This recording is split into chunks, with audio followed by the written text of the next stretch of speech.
5 true most disturbing Alaskan horror stories. Story 1. The Permafrost Voices. The drilling rig punched through something it shouldn't have at 3:47 a.m., and Marcus Chen heard screaming coming up through 800 feet of frozen earth. Not the mechanical shriek of metal on rock, human screaming, dozens of voices, all at once, compressed and distorted like a recording played at the wrong speed.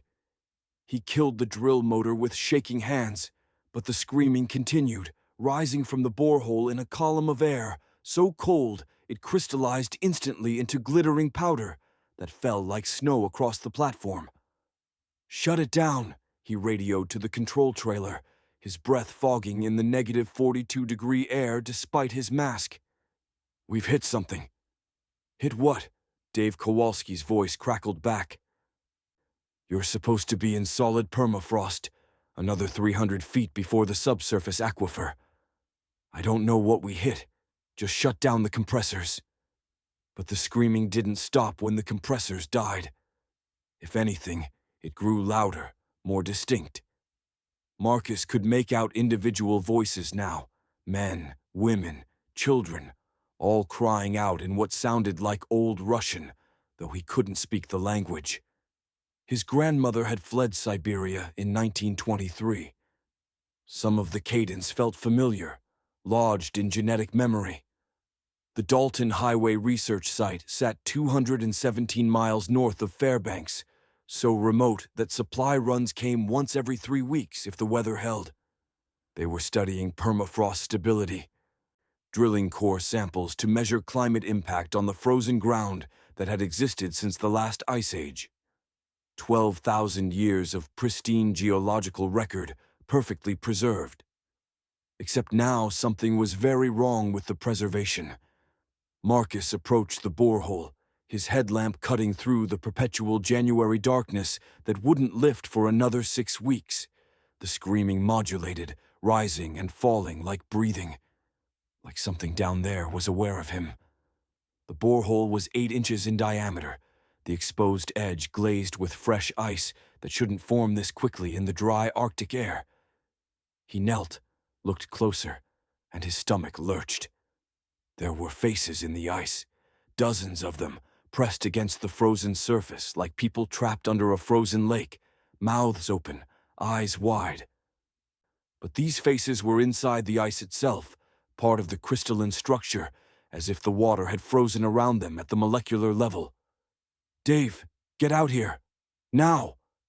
When Kowalski emerged from the heated trailer 3 minutes later, Marcus was on his hands and knees, vomiting into the snow. The screaming had changed pitch, becoming almost song-like, a chorus of agony that rose and fell in waves. Dave approached the borehole, looked down, and went rigid. "What the fuck is that?" "I don't know, but it's not geological. They should have sealed the borehole immediately. Pumped it full of concrete, marked it as contaminated, called the site supervisor. Instead, they lowered a camera.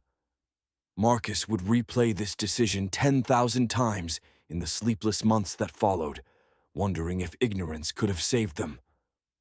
The camera descended on its cable, transmitting grainy footage to Dave's laptop.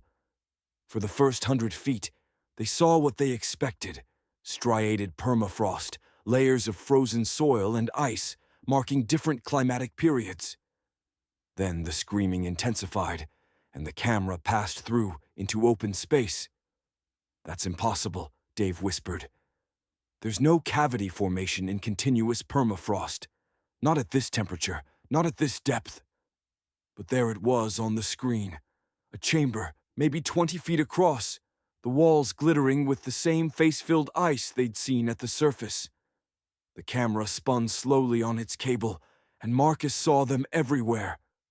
Hundreds of faces, thousands, all frozen in expressions of terminal horror.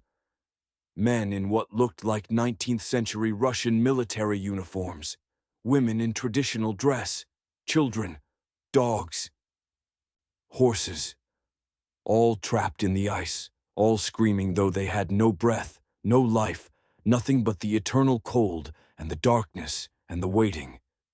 The camera reached the bottom of the chamber. There was something else down there, something moving. It looked like a person at first, a figure standing in the center of the frozen space, arms outstretched. But as the camera focused, Marcus realized it wasn't standing. It was growing. Roots or tendrils or something that might have been frozen veins extended from its body into the surrounding ice, connecting it to all the trapped faces, feeding on them or feeding into them. The figure's head turned, impossibly, and looked directly at the camera. Its face was a screaming void, a mouth that opened wider than any human jaw, filled with crystalline teeth that were also ice, and also faces, and also something else Marcus couldn't process. The screaming reached a crescendo that shattered their laptop screen and burst the external speakers on the control panel. Then it started climbing. Marcus hauled on the camera cable, winding it frantically on the manual spool. Dave was screaming something, but the voices from the borehole drowned him out. The cable jerked in Marcus's hands, yanked downward with inhuman strength. He wrapped it around the winch post, threw the motor switch, but the electric winch groaned and started smoking. Whatever was down there was pulling against 10,000 pounds of torque. The cable snapped. For exactly 4 seconds, there was perfect silence. No wind, no voices. No sound at all except Marcus's heartbeat hammering in his ears. Then the screaming erupted from the borehole with physical force, a blast of air so cold it flash froze the moisture on Marcus's exposed face. He felt his skin crack, his eyebrows freeze solid, ice forming in his tear ducts. Dave was running for the trailer. Marcus tried to follow, but his legs wouldn't work right. He looked down and saw frost spreading across his insulated coveralls, climbing from his boots toward his chest with visible speed. The cold wasn't coming from the air anymore. It was coming from inside the permafrost, radiating upward through the ground itself. He made it to the trailer, slammed the door. Dave had the radio out, was screaming into it about an emergency evacuation, but the only response was static, underscored by that terrible screaming. Marcus looked at the window and saw the faces forming in the condensation on the glass. The same faces from the borehole ice, pressing against the window from outside, mouths open in silent cries. "The ground," Marcus said. "Look at the ground." Through the window, they watched the permafrost crack, not like ice breaking, like skin splitting, revealing something underneath. Pale light leaked from the fractures, and with it came more of that ancient cold, the cold from before the last ice age, from some earlier epoch when the earth had been different and things lived in the frozen dark that had no business living anywhere. The figure emerged from the borehole like a birth, pulling itself up through 8 inches of drilled stone that should have been impossible to traverse. But it wasn't solid anymore. It was ice and shadow and screaming faces, taking human shape out of frozen necessity. Where it touched the ground, the permafrost died. Not melted, died. Turned black and rotten despite the negative 40 degrees, as if the thing's presence poisoned even geological time. It moved toward the trailer with the inevitability of winter itself. Dave was praying in Polish, words Marcus didn't understand, but whose desperation needed no translation. Marcus tried the radio again, got nothing but screaming in Russian, those same voices from the ice now flooding every frequency. He switched to the emergency beacon, but when he activated it, the faces on the window smiled. They wanted people to come. This thing, whatever it was, had been waiting in the permafrost for thousands of years, trapped but aware. And now it was free and hungry, and it wanted to spread. The trailer door opened, though neither of them touched it. The cold came in like a living thing, and Marcus felt it reach into his chest, wrap around his heart, squeeze. Dave collapsed, his lips already blue, ice forming in his open eyes. Marcus tried to scream, but his throat was frozen, his lungs crystallizing from the inside. The figure stood in the doorway, and Marcus understood with horrible clarity that it wasn't a single entity. It was all of them, every person, every animal, every living thing that had been caught in some prehistoric cold snap and frozen into the permafrost. They'd merged down there in the dark, their dying screams and frozen thoughts binding them into a collective consciousness that had waited and waited and waited for the world to warm enough, for the ice to weaken enough, for someone to be stupid enough to drill down and give them a way out. Marcus felt his consciousness fragmenting, pulled apart by the cold and the screaming. Part of him was still in the trailer, watching his body frost over. Part of him was sinking into the permafrost, joining the thousands of other minds trapped in the ice. Part of him was spreading outward through the ground, riding the roots of this ancient frozen thing as it reached toward Deadhorse, toward Prudhoe Bay, toward the millions of people who lived on top of the permafrost without knowing what slept beneath. His last coherent thought was a calculation. At current permafrost thaw rates, this thing would reach the coastal populations in 17 months. Nothing could stop it. Nothing could even slow it down. Because it wasn't an organism or an entity or anything science could classify. It was a process. A geological revenge. The frozen earth reclaiming what had been stolen from it. They found the site 4 days later when the supply helicopter arrived. Both trailers were intact, the equipment undamaged.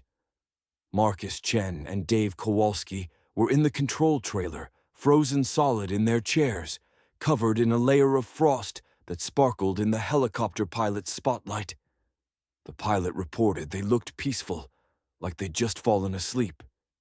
He didn't mention the screaming he heard on approach, or the faces he saw in the ice, or the way the permafrost around the drill site had turned black. His official report said equipment failure and exposure, nothing else. Nothing that would require investigation or explanation. The site was abandoned without further study. The borehole was never sealed. And every winter since, the screaming spreads a little further south, riding the permafrost, waiting for the ice to crack just a little bit more. Geologists studying Arctic climate change report strange audio anomalies in their core samples. Voices in the ice, speaking languages that haven't been heard in 10,000 years. But nobody listens to the geologists anymore. Nobody wants to believe the permafrost is alive, that it remembers, that it's coming. Marcus Chen is still there, in the ice, part of the chorus now. Sometimes at night, in the absolute zero of Arctic winter, he screams warnings that nobody hears. Sometimes he dreams he's still human, still standing at that borehole, making the decision to look deeper. Sometimes he can't tell the difference between the nightmare and the waking, between the frozen and the free. The permafrost doesn't forget, and it never, ever forgives. Story 2, The Last Broadcast. Vanessa Hartley heard her dead sister's voice on the radio at 2:15 a.m., 93 miles outside Nome, and knew immediately that turning around would not save her. Sarah had been dead for 6 months, buried in Anchorage under 3 feet of frozen earth. But there she was on the AM band, clear as anything, reading the weather report for Unalakleet in that same slightly nasal tone that used to drive their mother crazy. Current temperature, -31, winds northwest at 15, gusting to 25, visibility less than a quarter mile in blowing snow. Travelers are advised that the northern route to Shaktoolik is closed due to whiteout conditions. Vanessa's pickup slid slightly on black ice, and she corrected automatically, hands steady despite the adrenaline flooding her system. She'd been driving these winter roads for 8 years, running mail and supplies to villages scattered across western Alaska's most remote territory. She knew every curve, every dangerous patch, every place where the road vanished into wilderness, and you navigated by instinct and God's mercy. She did not know why her dead sister was on the radio. "Sarah," she whispered, then felt stupid. Dead people don't answer. Dead people don't read weather reports. She'd watched them lower Sarah's casket into the ground last August, had thrown frozen dirt on the lid, had wept until her eyes swelled shut. Aneurysm. Sudden and brutal. No warning. 28 years old and gone between one breath and the next. The radio crackled. "Vanessa, you need to turn around." She jerked the wheel, nearly sent the truck into the ditch. 400 pounds of mail and packages shifted in the bed with a dangerous sliding sound. Her headlights carved through horizontal snow that made the world disappear 3 feet from her hood. The temperature gauge read -33 and dropping. "This isn't real," Vanessa said to the empty cab. "You're not real." "I'm as real as you let me be," Sarah's voice replied, still coming from the radio, though Vanessa's hand was on the dial, though she was turning it through static and silence and finding nothing but that voice. "And you need to turn around right now, Nessa. You can't go to Unalakleet tonight. I have a contract. The mail goes through. The mail won't matter if you're dead." Something large and pale crossed the road ahead, visible for just an instant in the headlights before vanishing into the snow. Vanessa hit the brakes, felt the anti-lock pulse beneath her boot, brought the truck to a shuddering stop. The pale shape was gone. Might have been a caribou, might have been a wolf, might have been nothing but snow blindness and terror. "What was that?" Vanessa asked the radio.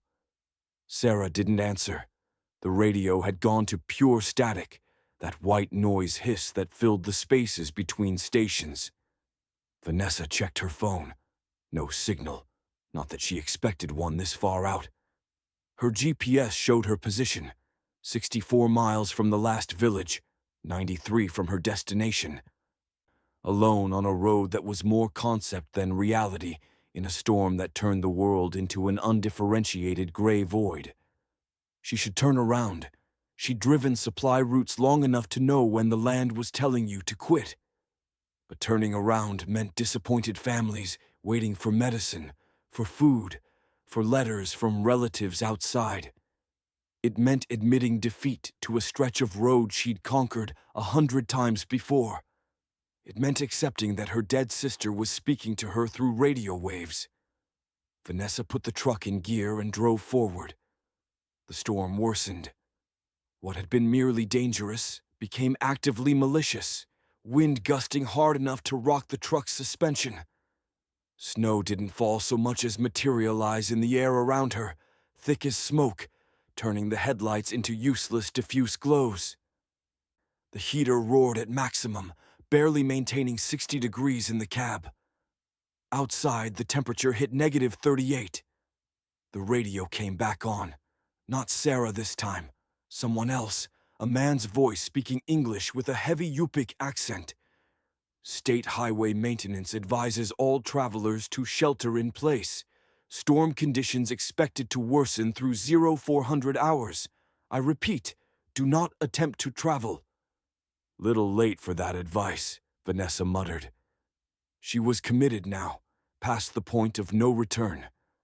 Turning around meant driving back through the worst of the storm with empty tanks and fading warmth. Forward was the only option. "You never could take good advice," Sarah said, and this time her voice came from the passenger seat. Vanessa screamed, yanked the wheel, and the truck spun in a complete circle on the ice before momentum carried it into the ditch. Not a bad ditch, not one of the deep ones that swallowed vehicles whole, but enough to stop forward progress. The engine died, the headlights cut out, and Vanessa was alone in the sudden darkness with the sound of the wind and the shadow of her sister sitting exactly where Sarah used to sit on long drives, feet on the dashboard, complaining about Vanessa's music choices. "You're not real," Vanessa said again, but her voice shook. "I'm real enough," Sarah replied. Her voice sounded right, not echoey or ghostly, just normal, just Sarah. "Question is, are you going to sit here and freeze to death, or are you going to listen to me?" Vanessa fumbled for the ignition, turned the key. The engine turned over, coughed, died. Tried again. Nothing. The battery gauge needle swung toward the red. She had maybe 3 more tries before the cold killed the battery completely. "What do you want?" Vanessa asked the darkness. "I want you to understand that you can't go to Unalakleet. Not tonight. Not on this road. There's something wrong with the route, Nessa. Something's been wrong with it for 3 weeks now, but nobody notices because nobody who figures it out survives to tell anyone. That doesn't make sense. Neither does your dead sister talking to you. But here we are." Vanessa's breath clouded in the cab. The temperature was already dropping, the metal shell of the truck conducting cold faster than the insulation could prevent. She had emergency supplies in the back: sleeping bag, chemical warmers, flares, a week's worth of freeze-dried food. She could survive until the storm passed and help arrived. Probably. "Tell me what's wrong with the road," she said. Sarah's shadow leaned forward. "It's not the road. It's what's under it. They built this highway in 1974, ran it straight through a stretch of tundra the elders said was cursed. Story goes there was a village here once, 500 years ago, before Russian contact. Whole population disappeared in a single winter night. Just gone, all of them, no bodies, no sign of struggle. Just empty homes and frozen silence. That's a legend. Every remote area has stories. Stories exist for a reason, Nessa. The village disappeared because something took them. Something that lives in the spaces between. Something that waits in the dark and the cold and feeds on people who travel alone." The wind shrieked, and Vanessa heard voices in it.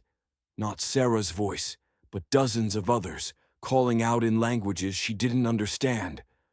She tried the ignition again.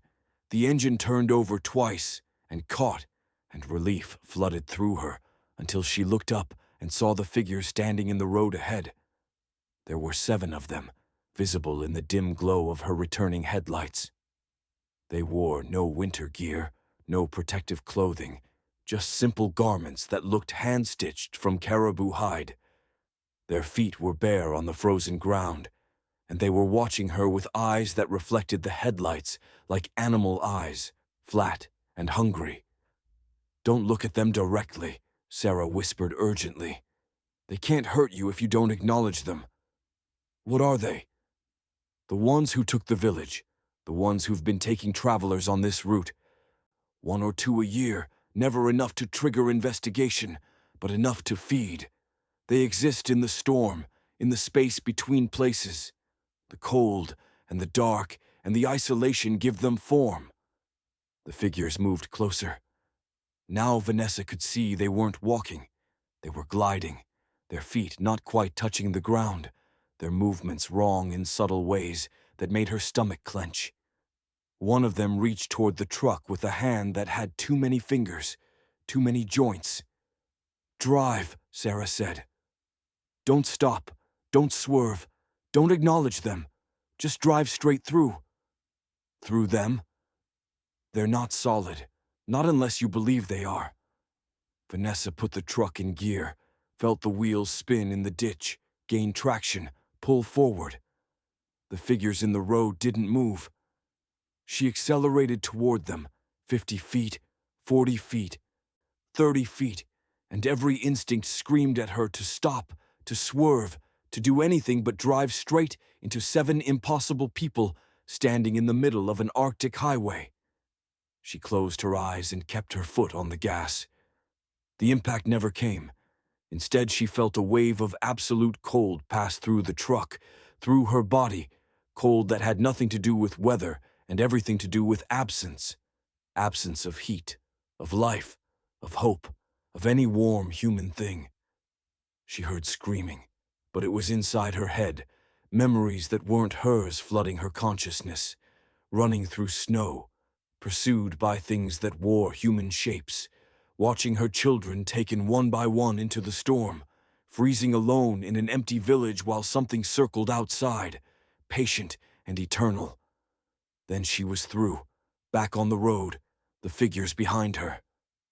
She opened her eyes and looked in the rearview mirror. The road behind was empty. "Good," Sarah said, "but they're not done with you. They followed the truck. They're in it now." Vanessa felt the temperature in the cab plummet. Frost formed on the inside of the windshield in fractal patterns that looked like screaming faces. The radio cycled through stations impossibly fast, snatches of voices in a dozen languages, all saying the same thing. "Stop the truck, stop the truck, stop the truck." "What do I do?" Vanessa asked, but Sarah was fading, her shadow growing translucent. "Don't stop," Sarah said, her voice distant now, echoing. "Whatever you do, don't stop until you reach lights. Real lights, human lights. They can't maintain form near habitation." "Wait, how do you know all this? How are you even here?" Sarah's laugh was bitter and sad. "I drove this route 3 days before I died, Nessa. Came through at night in a storm, just like you. Saw the figures, drove through them, made it to Unalakleet alive. But they followed me home. They're patient. They waited until I was alone, until I felt safe, and then they reached into my head and squeezed. Aneurysm, the doctor said. But I felt them, those cold fingers inside my skull, and I couldn't scream, couldn't warn anyone. Oh God, Sarah, I'm here now because they let me be here. They think I can convince you to stop, to give up, to step out of the truck and let the cold take you. Don't do it, Nessa. Don't let them win." The shadow in the passenger seat dissolved completely. The temperature in the cab hit freezing, then dropped below. Vanessa's breath came in gasps, each inhalation burning her lungs. The steering wheel was so cold it burned her hands even through her gloves. Behind her, in the truck bed, she heard movement, something shifting through the mailbags, searching. The figures appeared again, this time standing right in front of the truck. But now there were more of them, dozens, hundreds, stretching across the road and into the tundra on either side. All watching, all waiting, all radiating that terrible cold that killed not just the body, but the soul. Vanessa understood with absolute clarity that if she stopped, she would become one of them. Another shadow standing in the storm, waiting for the next traveler, feeding on warmth and life and hope. She pressed the accelerator to the floor. The truck surged forward. The figures pressed in from all sides. Their hands leaving frost patterns on the windows. Their faces, terrible, empty faces, pressed against the glass. The cold intensified until Vanessa couldn't feel her fingers, couldn't feel her feet, couldn't feel anything but the vibration of the engine and the knowledge that she had to keep moving, had to keep driving, had to reach lights and warmth and human presence before she froze solid or the things in the storm pulled her out into the dark. She drove for an eternity measured in heartbeats, drove through a storm that wasn't weather anymore, but malevolence given form. Drove while things that shouldn't exist clawed at the truck's exterior and whispered promises of rest, of sleep, of peace, if she would just stop, just for a moment, just long enough to let them in. And then, impossible and beautiful, she saw lights ahead. The lights of Unalakleet, scattered across the coastal darkness, each one a beacon of human warmth and life and defiance against the Arctic dark. The figures vanished. The cold retreated. The storm fell away to normal blizzard conditions, still dangerous, still deadly, but natural, comprehensible. Vanessa drove into Unalakleet at 3:47 a.m. and parked in front of the general store. She sat in the truck for 20 minutes, shaking, unable to make her hands release the steering wheel. Eventually, the store owner, old Tom Agnesaga, knocked on her window. "You okay?" he asked when she rolled it down. "You look like you saw a ghost." "Multiple ghosts," Vanessa said, and started laughing, and couldn't stop until Tom got her inside and wrapped her in blankets and forced hot coffee into her hands. She told him everything. Expected disbelief, got only nodding and a grim expression. That route's been wrong for years, Tom said. We lose someone every winter, always the same, storm, road closure. Someone drives through anyway and either disappears or arrives changed. You're lucky. Most don't make it through. My sister died because of them. I know. We all know. But what can we do? Stop traveling. Stop living. The land takes what it wants up here. Always has. Vanessa delivered the mail, collected her payment, drove back to Nome on a different route, one that took 6 hours longer but felt safer, cleaner, free of the weight of ancient hungry things. She quit the supply business 2 weeks later, moved to Fairbanks, found work in a warehouse where she never had to drive dark roads alone. But sometimes, late at night, she still hears Sarah on the radio. Still hears her sister's voice warning about storms, about closed roads, about things that wait in the spaces between. And sometimes, when the temperature drops below -30 and the wind howls just right, Vanessa looks out her window and sees figures standing in the parking lot, watching her building, patient and eternal. They're waiting for her to travel alone again, waiting for her to forget, waiting for the moment she feels safe enough to let her guard down. Vanessa never drives at night anymore, never travels alone, never trusts the dark. Because Sarah was right about one thing. The mail doesn't matter if you're dead. And some roads in Alaska don't lead anywhere humans should go. Story 3, The Research Station. Dr. Elliot Manning noticed the duplicate on his 4th day at the isolated research station when he walked past his own reflection in the hallway window, and his reflection kept walking. The actual movement was subtle, just a half-step lag, a slight delay in the turn of the head, but unmistakable. His reflection continued down the corridor after Elliot himself had stopped, vanishing around a corner that shouldn't exist because the station floor plan was a simple rectangle with no branching corridors. He stood frozen for 17 seconds, counting his heartbeats, before convincing himself it was exhaustion. The Chukchi Sea Research Facility sat 314 miles above the Arctic Circle, staffed by 7 scientists studying ice core samples from permafrost that hadn't thawed in 40,000 years. They'd been isolated since November, would remain isolated until March, and the polar night had already stretched into its 6th week. Hallucinations were expected. Normal, nothing to report. Except his reflection had been wearing different clothes, a red flannel shirt Elliot had thrown away 2 years ago. The station occupied a small island barely large enough to hold the prefab buildings, connected to the mainland by 12 miles of seasonal ice that was currently impassable due to fractures and pressure ridges. Supply drops came every 6 weeks, if weather permitted. The last drop had been 4 weeks ago. The next wasn't due for another 14 days. Plenty of time for isolation psychosis to develop, Elliot told himself. Plenty of time for the brain to play tricks. He continued to his lab, where ice cores from the most recent drilling lay in refrigerated containment units, waiting for analysis. His research focused on atmospheric composition during the last glacial period, measuring trapped air bubbles that preserved 40,000-year-old atmosphere like messages in bottles. Boring work, safe work. Work that involved nothing more dangerous than microscopes and mass spectrometers.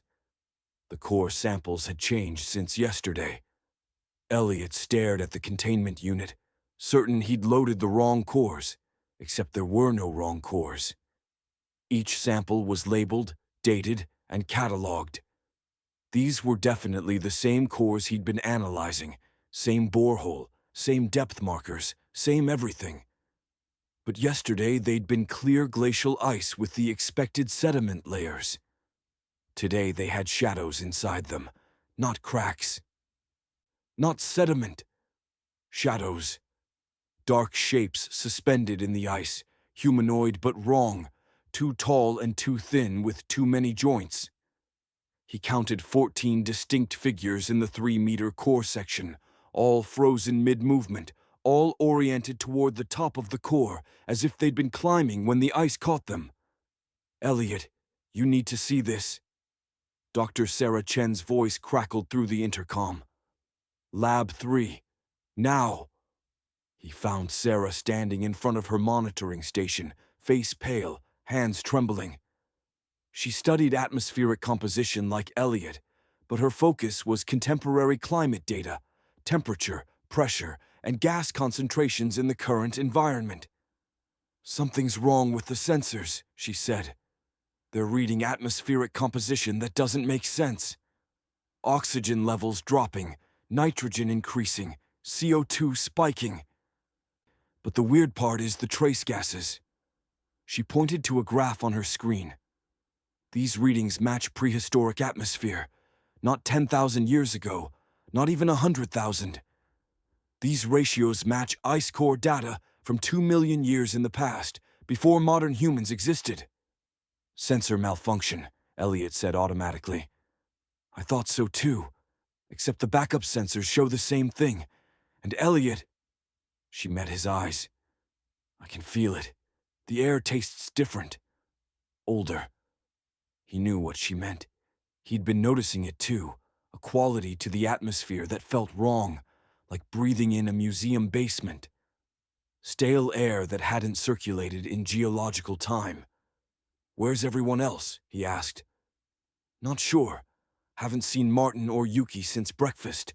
Thomas said he was going to the generator shed, but that was 3 hours ago. I called the common room. No answer."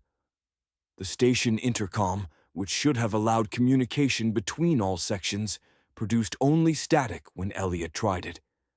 He checked his radio. Dead.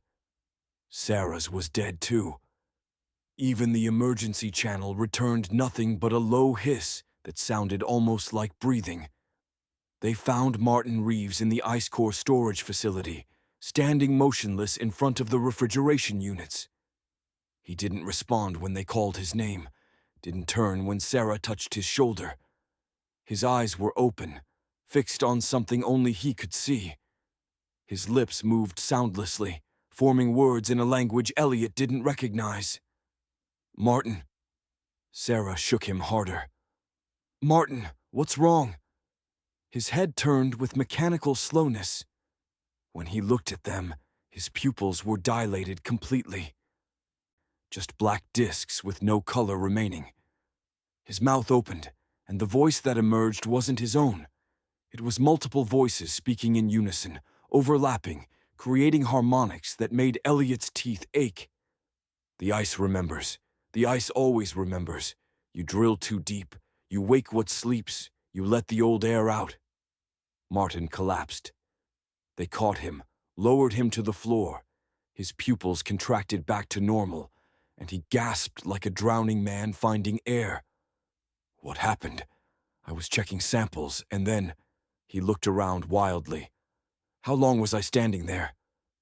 3 hours, Sarah said. "Maybe longer." "Martin, what's the last thing you remember?"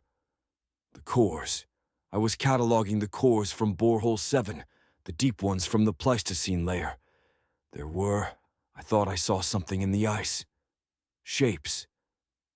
They moved when I looked away, stayed still when I looked directly at them." Elliot's stomach clenched. "What kind of shapes?" "People. Things that looked like people. But wrong." They returned to Elliot's lab as a group, found the cores exactly as he'd seen them, full of shadows that shouldn't exist. Martin started taking photos, then stopped when he checked the camera's display and saw that the images showed only clear ice. The shadows were invisible to the lens, visible only to direct observation. "This isn't possible," Sarah said, but her voice lacked conviction. "We need to find Thomas and Yuki," Elliot said. "We need to..." The lights went out. Emergency lighting kicked in after a 3-second delay, bathing everything in red. The backup generators rumbled to life, maintaining power to critical systems. But the primary grid was down. Through the window, Elliot saw the external floodlights had died too, leaving the station surrounded by absolute polar darkness. Something was moving out there. Multiple somethings, visible only as absences of darkness, shapes that were somehow blacker than the Arctic night. They circled the station, and as Elliot watched, one of them passed through the exterior wall without slowing. Passed through solid insulated metal as if it were smoke. "Lab 3, Sarah whispered. "Now!" They ran. Behind them, Elliot heard the sound of ice cracking, loud as gunshots in the confined corridor. The temperature plummeted, their breath fogging instantly.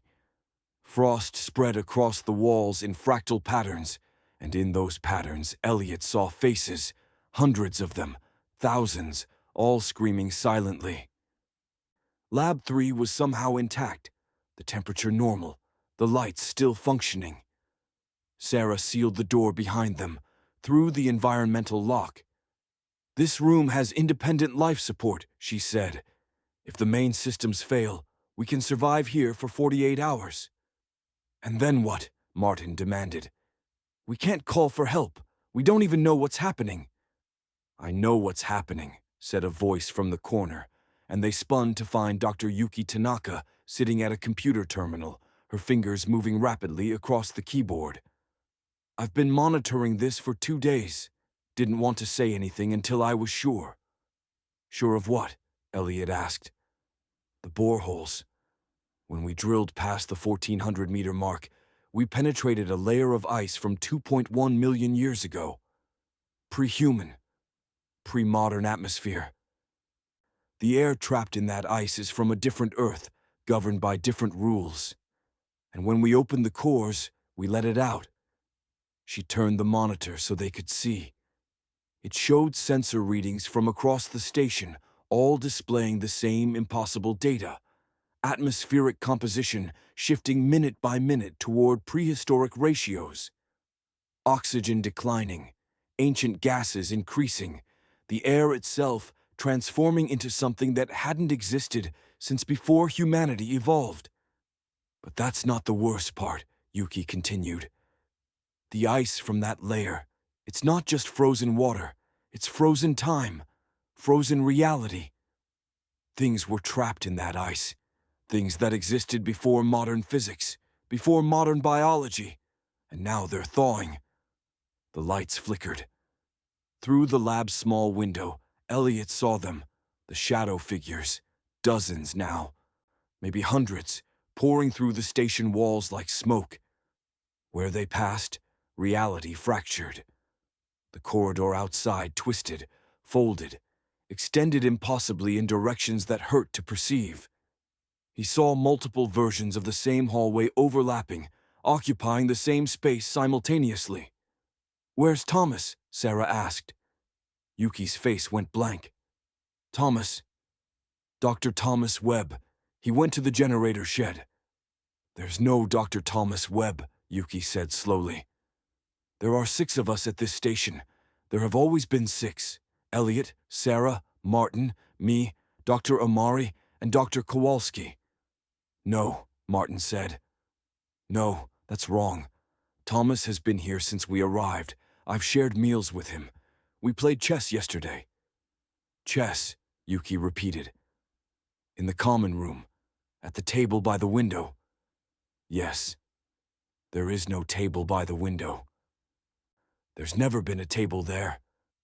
Elliot felt reality shifting around him, felt his memories reorganizing themselves. He tried to picture Thomas Webb, tall man, beard, British accent, but the details kept sliding away, replaced by conflicting images. Thomas had no beard. Thomas was short. Thomas was American. Thomas didn't exist. Thomas had always existed. "They're not just things from the past," Elliot said, understanding flooding through him. "They're things that never fully existed. Possibilities, alternate versions. The ice preserved them, kept them in superposition, and when we thought it, they collapsed into our reality. The door to Lab 3 opened, though nobody touched it. A figure stood in the doorway.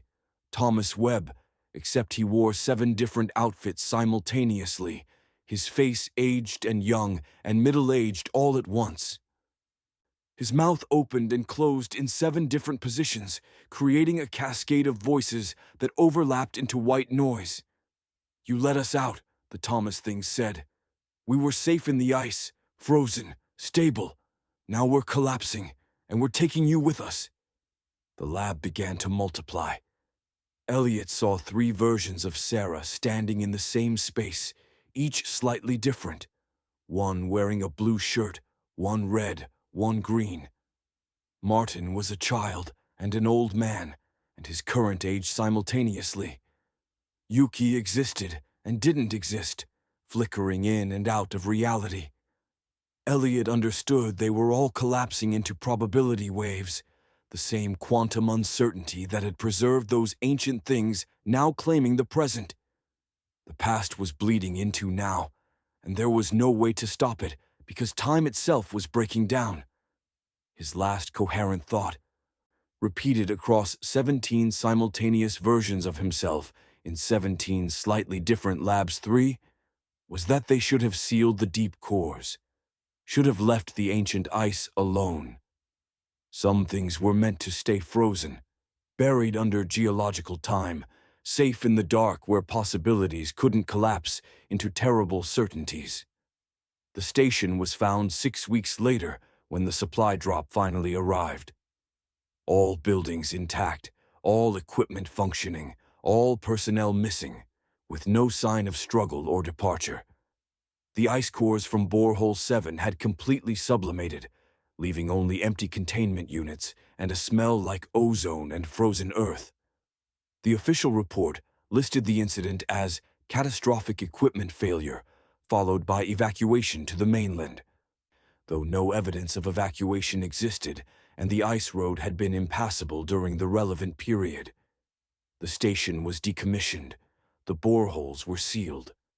But sometimes, researchers on nearby installations report seeing lights at the abandoned facility during the polar night. 7 lights, moving through buildings that should be empty, following patrol routes no one walks anymore. And if you visit the site during winter darkness, if you press your face to the frozen windows, you can see them inside.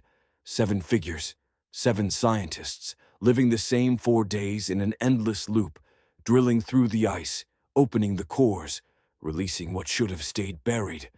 They're still there, still trapped, still discovering what they should have left alone. The ice remembers. The ice always remembers, and it never lets go. Story 4. The Winter Caretaker. James Osterholm had been alone at the Denali Supply Depot for 63 days when he started finding his own footprints in the snow. Footprints leading away from the building in directions he'd never walked. Fresh tracks, made within the hour based on the sharp edges and lack of wind fill, except James had been inside all morning, watching those tracks appear through the window 1 step at a time, as if an invisible version of himself was walking away into the white nothing of the interior winter.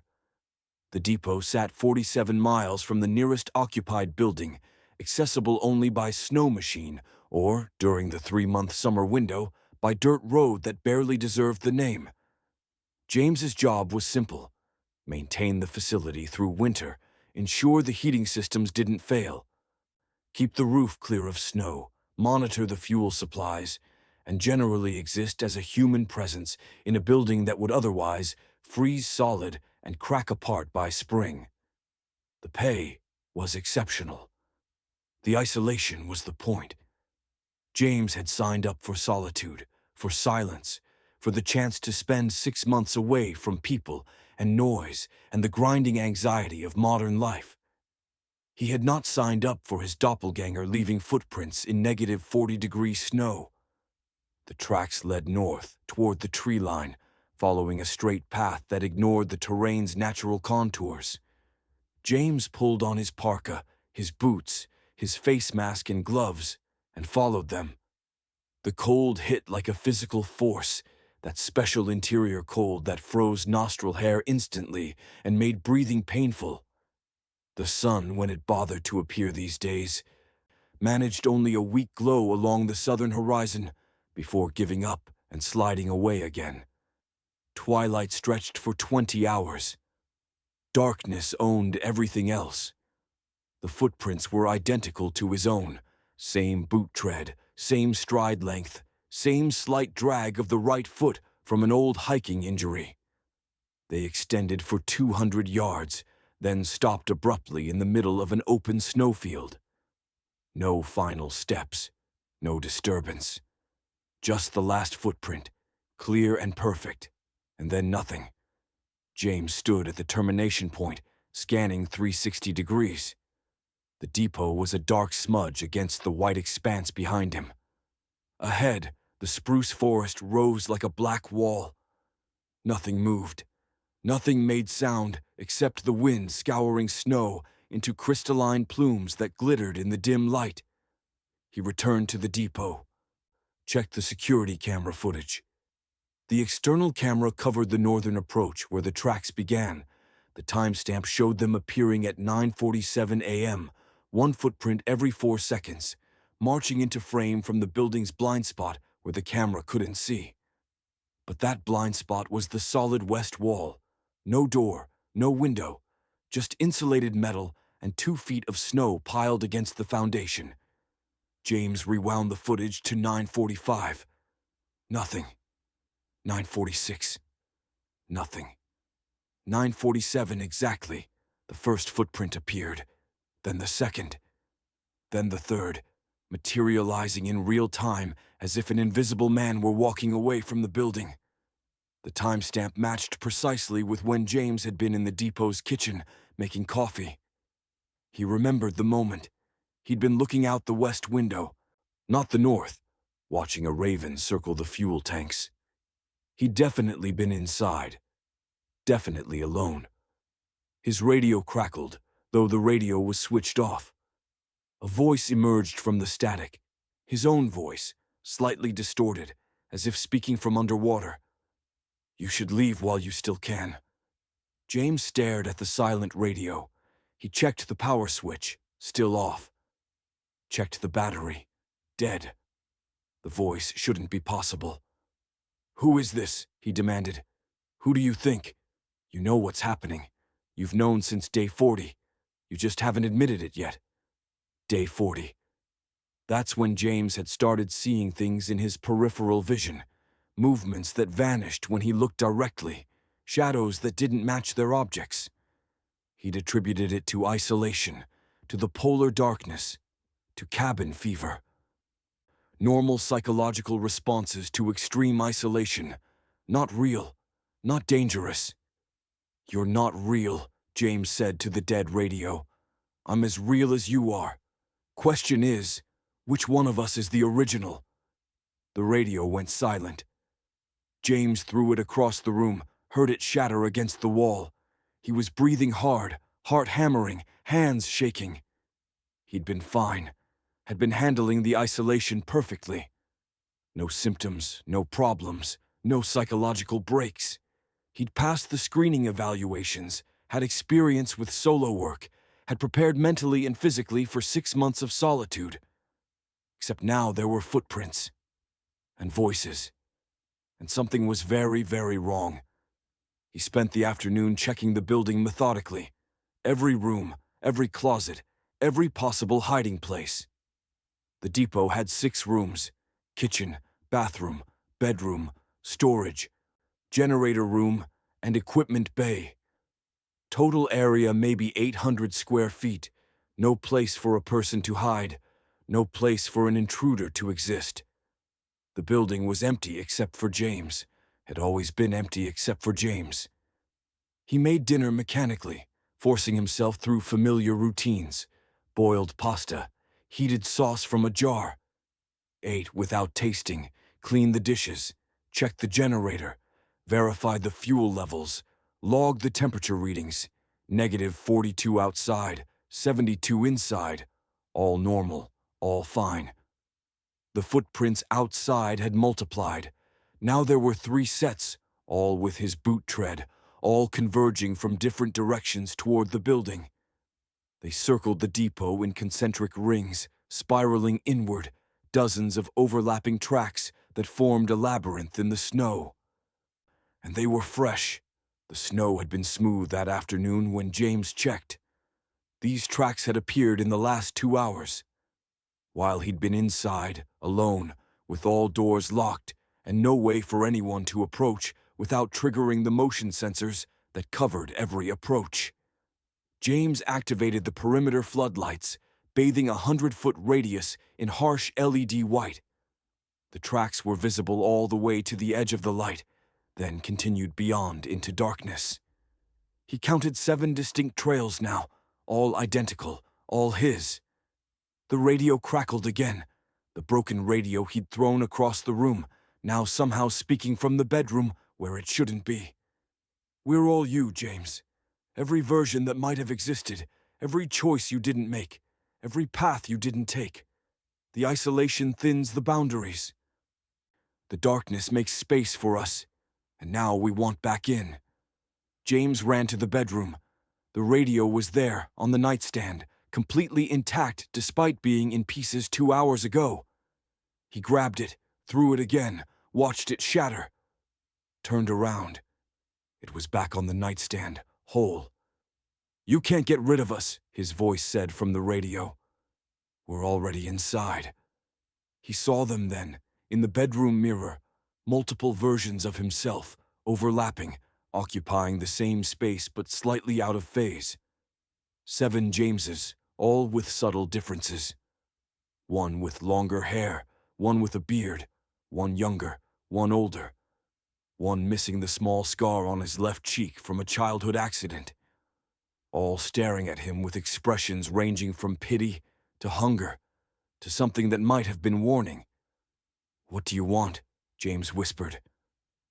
The versions in the mirror smiled, 7 mouths moving in near unison. "We want to exist.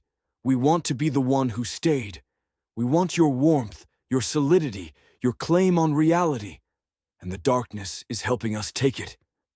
James stumbled backward, out of the bedroom, into the kitchen. His reflection in the kitchen window showed only himself, singular, solid, real. He pressed his hand against the glass, felt the cold seeping through. Outside, the footprints had reached the building. He watched them climb the exterior wall, impossible boot prints ascending the metal siding as if gravity had rotated 90 degrees. The footprints reached the roof. He heard them up there, walking, circling. 7 sets of footsteps in 7 overlapping rhythms, creating a polyrhythmic cadence that made his skull ache. The ceiling creaked. Snow fell from the edges where the walking dislodged it. James grabbed the satellite phone, his only connection to the outside world, reserved for emergencies. He dialed the depot management office, got voicemail. Dialed the Park Service emergency line, got static. Dialed his brother in Fairbanks, got his own voice answering. "There's no point calling out," the voice said. "You're the only one real enough to hear the phone. The rest of us are still potential, still waiting." "Waiting for what?" "For you to sleep, for you to let your guard down, for the moment when we can slip in and take your place. Then we'll be the real one, and you'll be the ghost." James understood then that he couldn't sleep, not while the doppelgangers circled, not while 7 versions of himself hunted for a way in. He made coffee, drank it black, felt the caffeine jolt his exhausted system. He'd been awake since 0500. It was now 2200. He had to last until morning, until daylight, until the sun's weak presence might drive these shadow selves back into whatever liminal space they occupied. But the sun wouldn't rise until 0930, and even then would barely clear the horizon. And this was Alaska in January. The darkness owned 20 hours out of every 24. Hour 1. James paced the building, checking doors and windows obsessively. The footsteps on the roof continued. Through the skylights, he saw shapes moving, himself, repeated 7 times, walking in synchronized patterns. Sometimes they looked down at him. Sometimes they waved. Hour 2. The generator coughed, stuttered, recovered. James ran to the generator room, found nothing wrong. But the fuel gauge had dropped from 3/4 full to half. Impossible. The generator burned maybe 5 gallons per day. It shouldn't have consumed 20 gallons in 2 hours. Hour 3. The shadows inside the building grew longer, denser, independent of the light sources. James turned on every light in the depot, but the shadows remained, pooling in corners, stretching across floors, sometimes forming shapes that looked like him, sometimes like something else. Hour 4. He saw himself in the storage room, standing among the shelves of emergency supplies. Same parka, same face, same everything. The duplicate smiled and raised a finger to its lips in a shushing gesture. James blinked, and it was gone. Hour 5. The temperature inside the building dropped despite the heater roaring at maximum. James's breath fogged. Frost formed on the interior walls. The thermometer read 72 degrees, but that was a lie. He could feel the cold seeping in, could see ice crystals forming on every surface. Hour 6. Dawn approached theoretically, though no light appeared on the horizon. The darkness felt absolute, total, primordial. James realized he couldn't remember what sunlight looked like, couldn't remember warmth or color or any reality beyond this frozen depot and his multiplying selves. The doppelgangers were inside now. All 7 of them, standing in a circle around James in the kitchen, watching him with his own eyes. They didn't move, didn't speak, just watched and waited. "Why?" James asked. "Why are you doing this?" The youngest-looking version answered, "Because you're not supposed to be here. Humans aren't supposed to exist in this much isolation, this much darkness. The human mind is a social construct. It needs other people to maintain reality. Alone in the dark, the self starts to fragment, to multiply, to explore all the versions that might exist if circumstances were different. But I'm handling it fine. I was handling it fine." "You thought you were handling it," another version said. "But you've been fracturing since day 1. Every moment alone, every decision made without witness, every thought that went unshared. They created splits, alternative versions. Us. We're not trying to hurt you," a third version added. "We're trying to survive, and there's only room for one of us to be real." James ran. Through the kitchen, into the bedroom, slamming the door behind him. He shoved the dresser against it, barricaded himself in. The doppelgangers didn't follow. They didn't need to. When James looked in the bedroom mirror, all 7 of them were already there, standing behind him, smiling. "You can't lock us out," they said in perfect unison. "We're already inside. We've always been inside."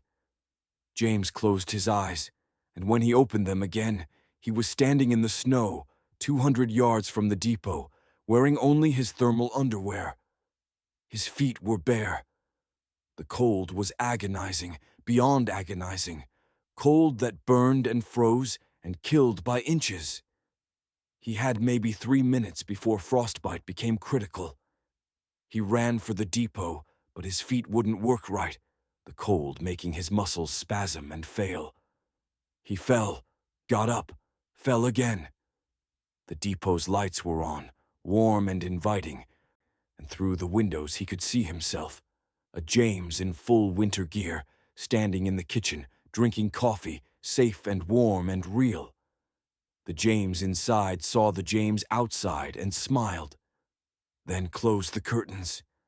James screamed, pounded on the door, but his hands were already numb, already useless.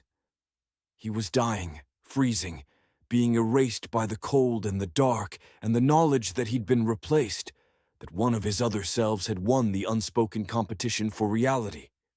He collapsed in the snow, felt the cold pulling him down into something deeper than unconsciousness.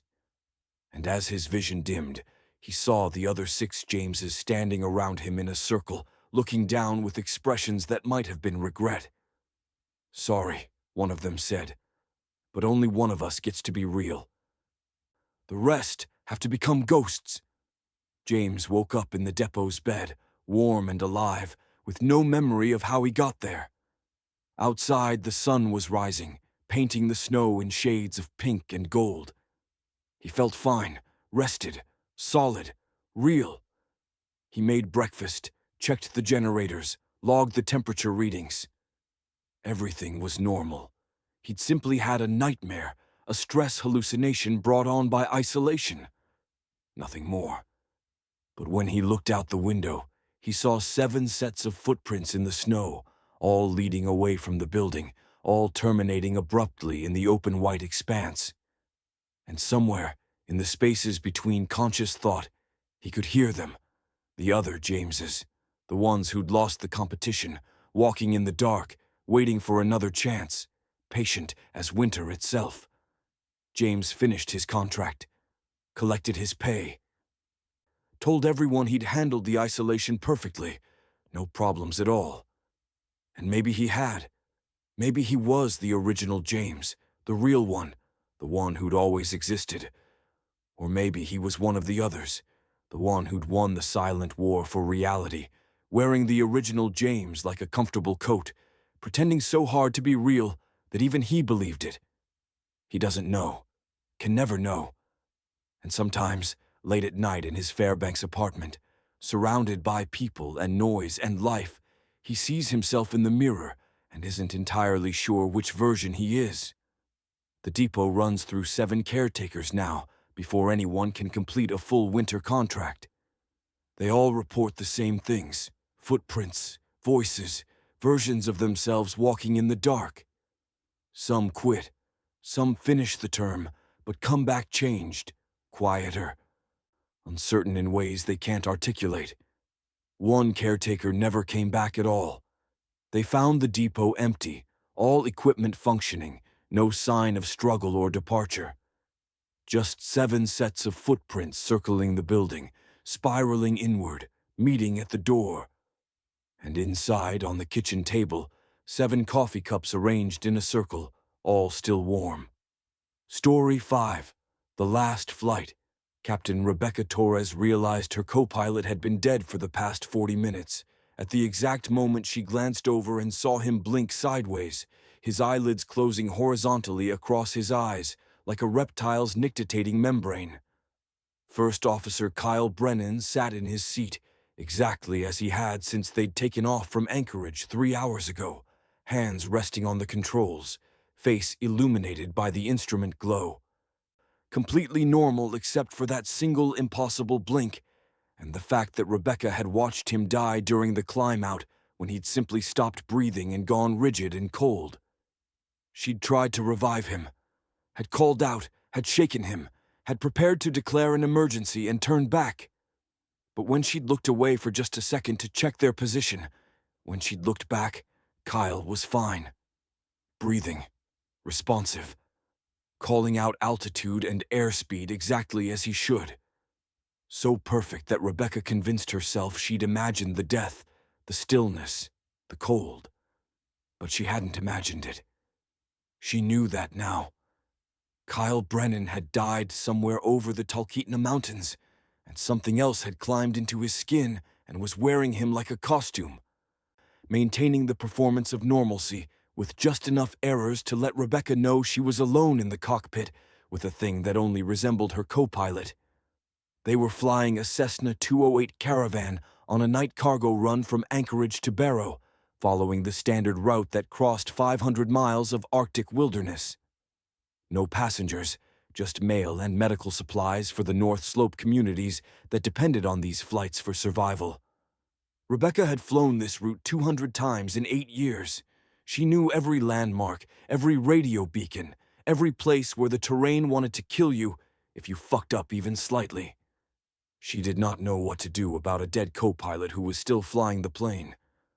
"Approaching Bettelsvor," Kyle said, his voice perfectly normal except for a slight echo, as if he were speaking from inside a metal drum. "Recommend climbing to 12,000 to clear the Brooks Range weather." Rebecca checked the weather radar. The system ahead looked bad, a wall of precipitation that glowed red and magenta on the screen, stretching 100 miles north to south. The kind of weather that grounded aircraft, that killed pilots who got ambitious. But the official briefing had shown clear skies along their route.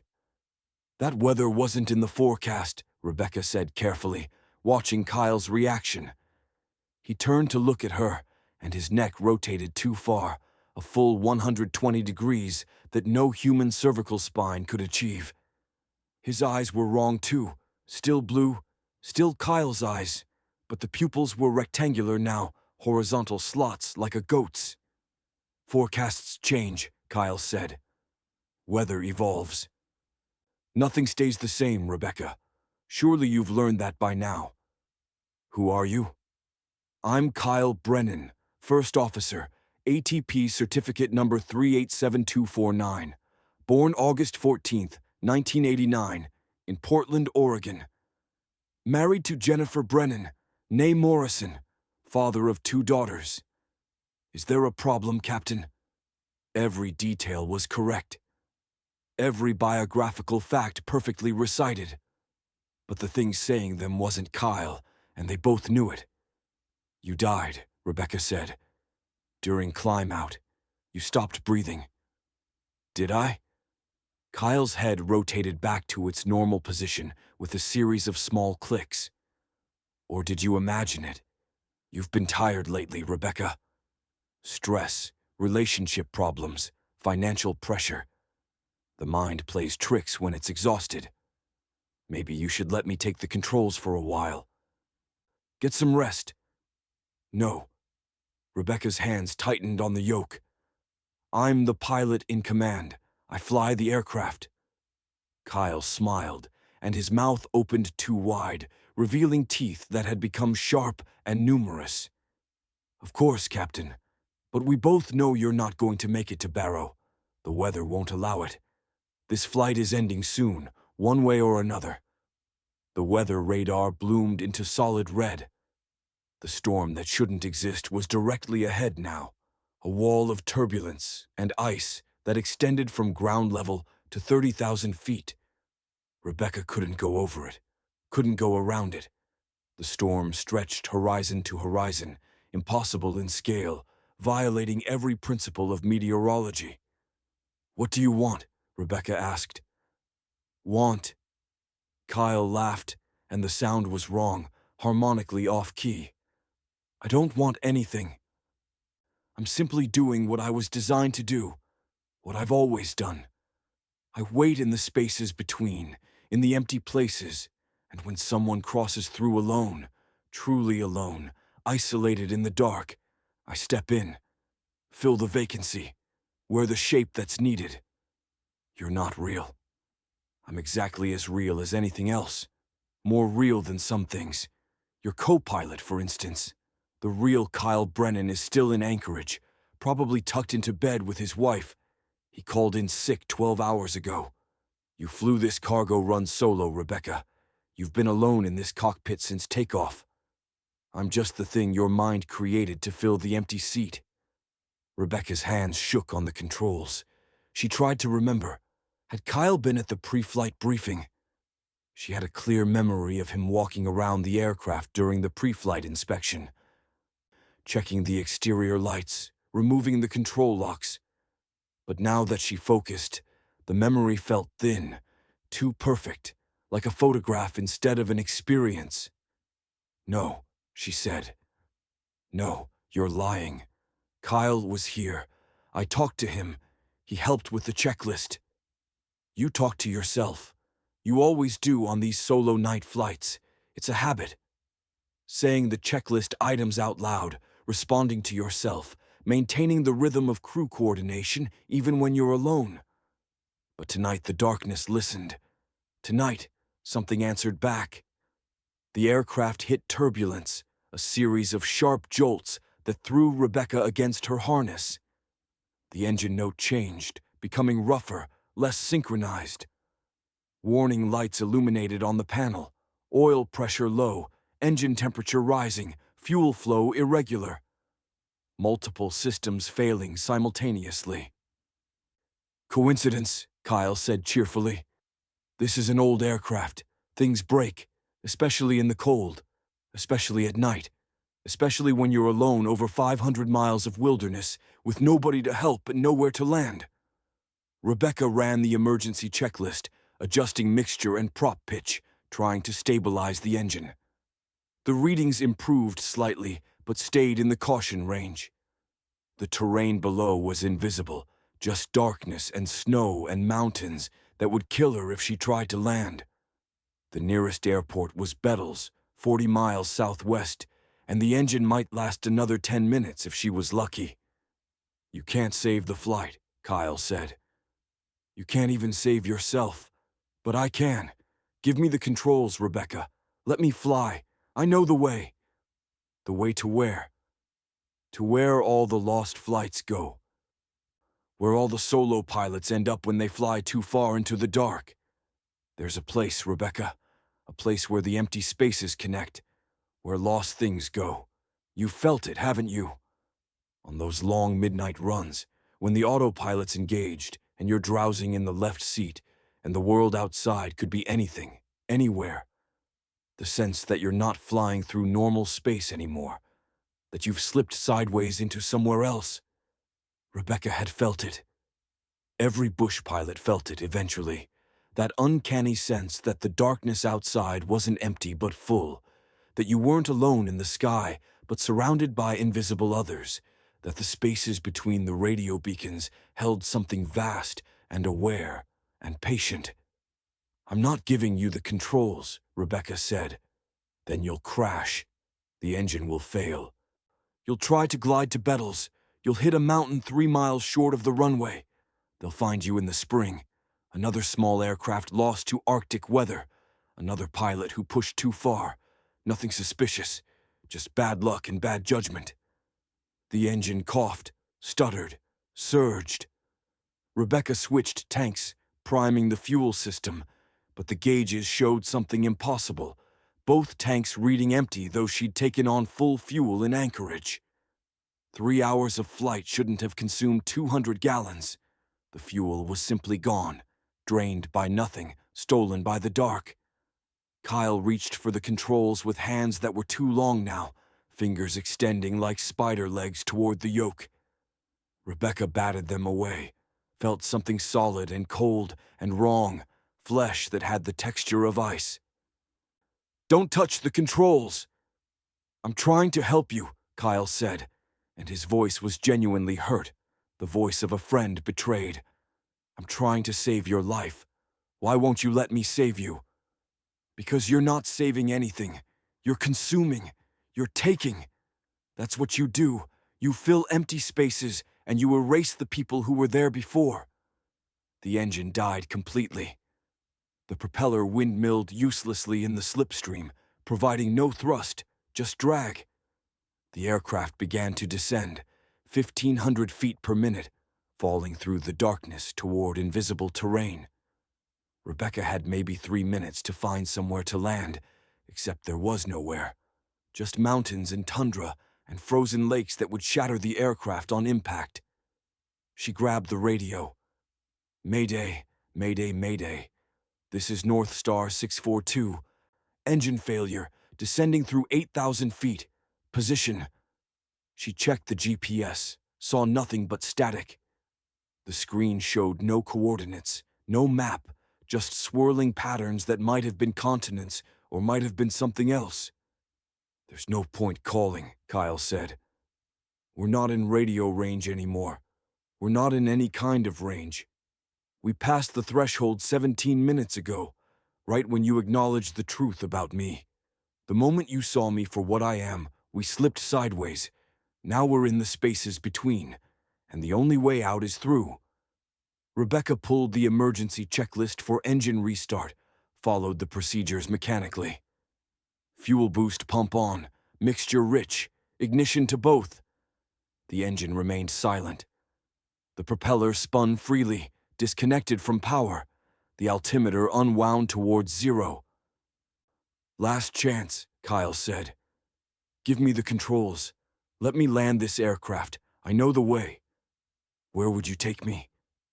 "To the place where all the lost flights go. You'd be with the others, the pilots who flew too far, who stayed too long in the dark, who listened to the voices only they could hear. There's a whole fleet there, Rebecca. Hundreds of aircraft, all circling in the darkness, all flying perfect approaches to runways that don't exist. You'd fit right in. Would I still be me?" Kyle considered this, tilting his head at an angle that was almost human. "You'd be a version of you, the version that fits, the one that belongs in the empty spaces. Better than dying, isn't it? Better than crashing into a mountain and freezing in the wreckage." The terrain alarm shrieked. "Terrain! Pull up! Terrain! Pull up!"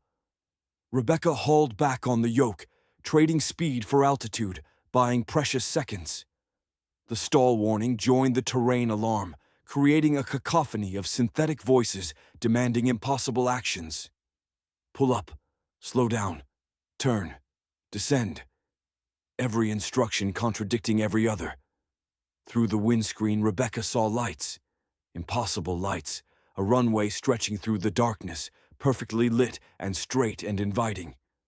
The ILS needles centered, showing a perfect approach path. The Vasai lights glowed red over white, perfect glide slope. Everything indicated she could land safely, easily, if she just followed the instruments. But the GPS showed nothing. The charts showed no airport in this location. And Rebecca knew with absolute certainty that if she landed on that runway, she would never leave it. She would taxi to a ramp full of other lost aircraft and shut down the engine and climb out into a darkness that wasn't quite darkness, into a place that existed in the margins of the world. "No," she said. She pushed the yoke forward, diving away from the phantom runway. Kyle screamed, a sound that wasn't human, that wasn't animal, that was wind and static, and the howl of something ancient and patient finally denied its prize. His form destabilized, flickering between Kyle and something else, something that was all angles and edges and cold. "You'll die," he shrieked. "You'll crash. There's no other landing, no other choice." "There's always a choice," Rebecca said, and pulled the emergency power lever, a backup system she'd almost forgotten existed, a battery-powered electric motor that could spin the prop for maybe 30 seconds. Barely enough thrust to break a descent, but not enough to maintain altitude. The electric motor whined. The propeller bit air. The descent slowed from 1,500 feet per minute to 800 to 500. Not enough to fly, but enough to glide, enough to stretch her range, enough to maybe clear the mountains and reach the coastal plain. Kyle's form disintegrated completely, fragmenting into shadow and light and that sense of vast empty spaces given temporary shape. He reached for her one last time with hands that were no longer hands, that were cold and hunger and the dark between stars. "You're choosing death," the thing said with Kyle's fading voice. "Choosing oblivion." "I'm choosing real," Rebecca said. "Even if real means dying, even if real means crashing, at least it's mine. At least I'm still me." The shape collapsed inward, imploded, vanished. The co-pilot seat was empty. Had always been empty. Rebecca was alone in the cockpit with failed systems and falling altitude and absolutely no illusions about her situation. The electric motor died. The propeller froze. The aircraft became a glider with the aerodynamics of a brick, descending through Arctic darkness with no engine and no options. Rebecca flew it anyway. Found a frozen lake in the starlight, lined up as best she could, flared at the last second, and felt the skis hit ice with a tremendous crash that ripped off the landing gear and spun the aircraft in a complete circle before it came to rest on its belly, damaged but intact. She climbed out into the cold. Negative 45 degrees, maybe worse. She had survival gear, sleeping bag, emergency food, beacon, flares. She activated the 406 beacon, sent up a flare, settled in to wait for rescue that would come with the morning light. The darkness pressed close. Rebecca felt it watching, felt the presence of those empty spaces, those places between where things that weren't quite things waited for the next lost traveler. She knew they would try again, knew that every solo flight, every trip into the wilderness, every moment of isolation was an invitation. But she also knew she would say no, would always choose real over safe, truth over comfort, death over the false life that waited in the spaces between. They found her 8 hours later, hypothermic but alive, sitting next to her wrecked aircraft with the emergency beacon blazing. The investigators called it pilot error, flying solo into bad weather with insufficient fuel planning. Rebecca didn't correct them. How could she explain that her co-pilot had been a hungry space wearing a dead man's shape? That she'd refused to land on a runway that existed only in the margins of reality? She kept flying, kept taking the solo runs, the midnight cargo flights, the routes that crossed 500 miles of nothing. Sometimes she still saw Kyle in the co-pilot seat, flickering into existence when she was tired enough, lonely enough, isolated enough. Sometimes she heard his voice offering to take the controls, to help, to save her. She always said no, always flew alone, always chose the hard real over the easy false, because Rebecca Torres had been to the edge of the spaces between, had seen what waited there, and she knew that some emptiness could never be filled, that some darkness was meant to stay empty. That the worst thing you could do was let the void answer back. The flights continued, the darkness waited, and Rebecca flew on, alone and awake and absolutely,